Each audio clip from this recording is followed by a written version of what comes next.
வணக்கம் நேயர்களே. காரணமின்றி தேவையில்லாமல் சனிக்கிழமை காலை எவரும் தேர்தல் வாக்குச்சாவடிகளுக்கு பக்கத்திலே சும்மா நிற்கிறது, கதைச்சு கொண்டிருக்கிறது, வாராக்களை நலம் விசாரிக்கிறது, கை கொடுக்கிறது, சிரிக்கிறது, டே நான் அவருக்கு போட்டான் நீ இவருக்கு போட்டியா எப்படி போட்டா அப்படியான சில சம்பவங்கள் உடனடியாக நிறுத்தப்பட வேண்டும். இவை அங்கு நின்று நீங்கள் செய்யத்தகாத அல்லது செய்யக்கூடாத விடயங்களாக தேர்தல் ஆணைக்குழு கடுமையான சட்டத்தை இப்பொழுது அமுல்படுத்தி இருக்கிறது.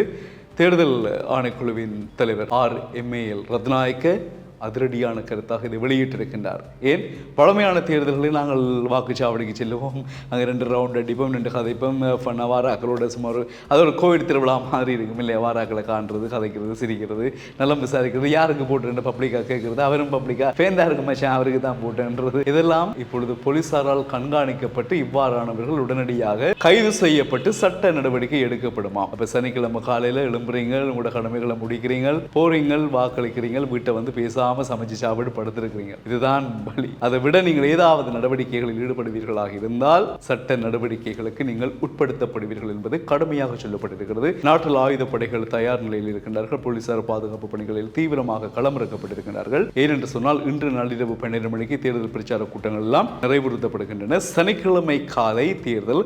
அதற்கு முன்னர் இலங்கையில் கலவரங்கள் ஏற்படலாம் என்பதாக சில நாட்டு அதிகாரிகள் இப்பொழுது சொல்லியிருக்கின்றார்கள். சில வேளைகளில் இலங்கை தேர்தலுக்கு முதல் நாள் அல்லது தேர்தல் அன்று பிரச்சனைகள் வரலாம். பல வேளைகளில் ஊரடங்கு சட்டம் போடுவதற்கான வாய்ப்புகளும் இருக்கும். ஆனால் அதற்குரிய பூரண உரித்து ஜனாதிபதி ரணில் விக்ரமசிங்கவிற்கு இருக்கிறது.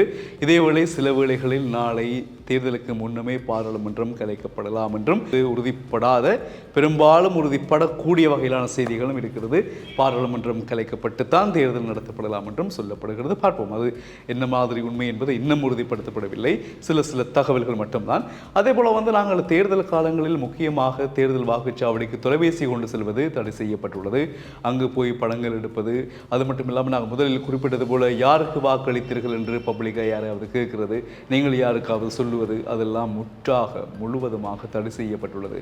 மௌன விரதம் இருந்துட்டு நீங்கள் வார மாதிரி இருந்தால் அது பெஸ்ட். வீட்டில் இருந்து நாளைக்கு மௌன விரதம் போனோமா, வாக்கு போட்டோமா, வீட்டை வந்தோமா, இப்படி இருந்தால் சில அசம்பாவிதங்கள் இடம்பெற்றாலும் நீங்கள் தப்பித்துக் கொள்வீர்கள்.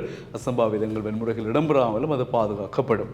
ஏனென்றால் நீங்கள் மிகவும் நேர காலத்துடன் வாக்குச்சாவடிகளுக்கு செல்ல வேண்டும்.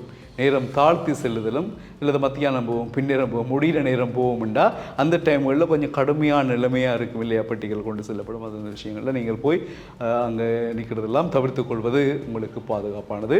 சட்ட நடவடிக்கைகளுக்கு ஆளாகாமல் நீங்கள் உங்களை பாதுகாத்து கொள்ளலாம். இல்லை நாங்களெல்லாம் யார், நாங்களெல்லாம் எங்களெல்லாம் பிடிக்கலாமா, எங்களுக்கெல்லாம் சட்டம் வேலை செய்யுமான்னு கேட்டிங்கன்னா யாரும் ஒன்றும் செய்ய முடியாது இல்லையா? வில்லங்கத்தை விலைக்கு வாங்க நினைத்தால் அது உங்களை பொறுத்தது. இது சொல்ல வேண்டிய கடமை இருக்கிறது ஊடகம் என்ற வகையில். எனவே சரியான முறையை நீங்கள் உங்களை பாதுகாத்துக் கொள்ளுங்கள். கடமையை செய்யாமல் விட்டு விடாதீர்கள். உங்களுக்குரிய கடமை தேர்தலில் வாக்களிப்பது உங்கள் உரிமை. யாரை நீங்கள் விரும்புகிறீர்களோ, யார் மீது நம்பிக்கை வைத்திருக்கிறீர்களோ அந்த உரிமையை நீங்கள் பயன்படுத்த வேண்டும். ஆனால் அந்த உரிமையை பயன்படுத்தி விட்டு விரைவாக வீட்டுக்கு வந்துவிட வேண்டும். அவ்வளவுதான். இந்த செய்தியை தேர்தல் ஆணைக்குழுவின் தலைவர் RMAL ரத்நாயக்க உறுதிபட தெரிவித்திருக்கின்றார்.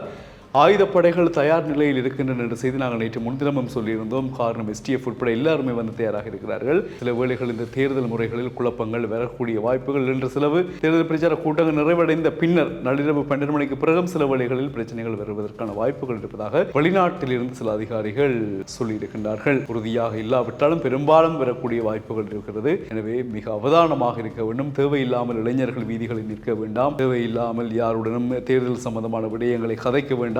இனம் தெரியாதவர்கள், குறிப்பாக உங்களுக்கு அறிமுகம் இல்லாதவர்கள், முன்பின் தெரியாதவர்கள் தம்பி போட் போட்டீங்களா, யாருக்கு போட்டீங்கன்னு கூட்டா கூட நீங்கள் சொல்லவே கூடாது. அவர்கள் வடித்தால் நீங்கள் நிற்கவே தேவையில்லை, போயிட்டு இருக்கலாம் என்று சொன்னால் சில வேளைகள் அவர் யாருக்கு சார்பானவர்கள் என்று தெரியாமல் இருக்கலாம். சில வேளைகள் நீங்கள் அவருக்கு தான் இவருக்கு தான் சொன்னால் தாக்குதலுக்கு முற்படுத்தக்கூடிய வாய்ப்புகள் இருக்கிறது. என்றால் கொழும்பில் அன்று நடந்தது. அனில்குமார் திசாநாயக்கவுக்கு நீ ஓட் போட வேண்டும் என்று சொல்லி அவர் கட்டாயப்படுத்தப்பட்டார். இல்லை நான் போட மாட்டேன், எனக்கு பிடிச்ச ஆளுக்கு தான் போடுவேன் அவர் சொன்ன உடனே ஹெல்மெட்டால் கலட்டி அடித்து அவற்றை வலுதகன் வீங்கி பார்வை இழந்து வைத்தியசாலை சிகிச்சை பெற்றுக் கொண்டிருக்கிறார். இவ்வாறான நிகழ்வுகளும் இடம்பெறுகின்றபடியினால் யாருடனும் நீங்கள் வாயை திறக்காமல் உங்களுடைய பாட்டுக்கு கடமையை செய்துவிட்டு வீட்டுக்கு வாருங்கள். நன்றி, வணக்கம். மீண்டும் சந்திப்போம்.